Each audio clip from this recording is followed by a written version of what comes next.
Hey guys, I'm going to share, it's called a me moment. They happen to me sometimes. They're so sad that they're almost comical to an extent.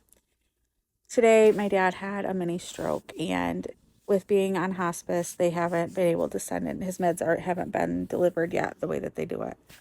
So they sent in some comfort care stuff to Walgreens. It was 8:30 at night. I got there at 9. I waited in line. They said, 10, 15 minutes. I was like, awesome.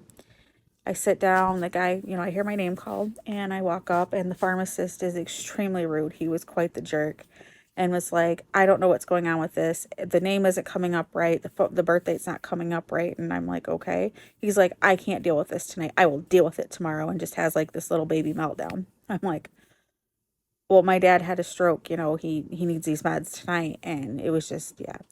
So I walk out in tears because I've just had a bad day. And I call hospice, and the hospice lady is amazing. She's like, I will call them. She calls and calls and calls. They don't answer the phone. So then she's like, I want you to walk in there, and I want you to go up. She goes, I know this is going to be hard because I know that you're upset.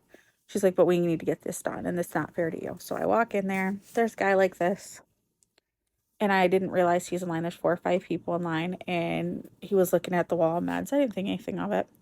I go past him. He's like, I'm in line. I'm like, oh, sorry. I went back, a few feet, got around him, and he's like, and I have COVID and I shouldn't have to be in here. And I'm like, oh, of course you do. Because why not? So I talked to the hospital lady. I explained to her that, it's like 9:50 by this point, and that I was going to go just talk to a manager and explain what happened. And she was like, I will talk to a manager with you. This isn't right. It's not okay.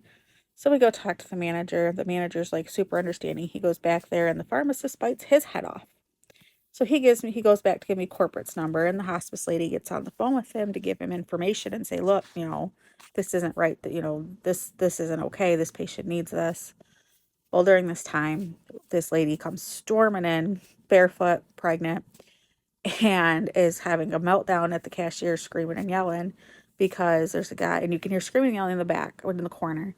And the guy with COVID is screaming and yelling that they shut the doors because my dude is yelling about COVID, and she couldn't get her kid's prescription and he needs it. It's life threatening. And the dude with COVID comes up front screaming and yelling, and there's all these people screaming and yelling. I'm trying to stay far away because, as we know, I'm on Humira and I don't want to get sick because it could be not great. And I don't want to take it to my dad either. Needless to say, police were called on this guy, and I still didn't get the meds. I have to wait till tomorrow. But these are the things that happen to me on a regular basis to make me go, oh my God.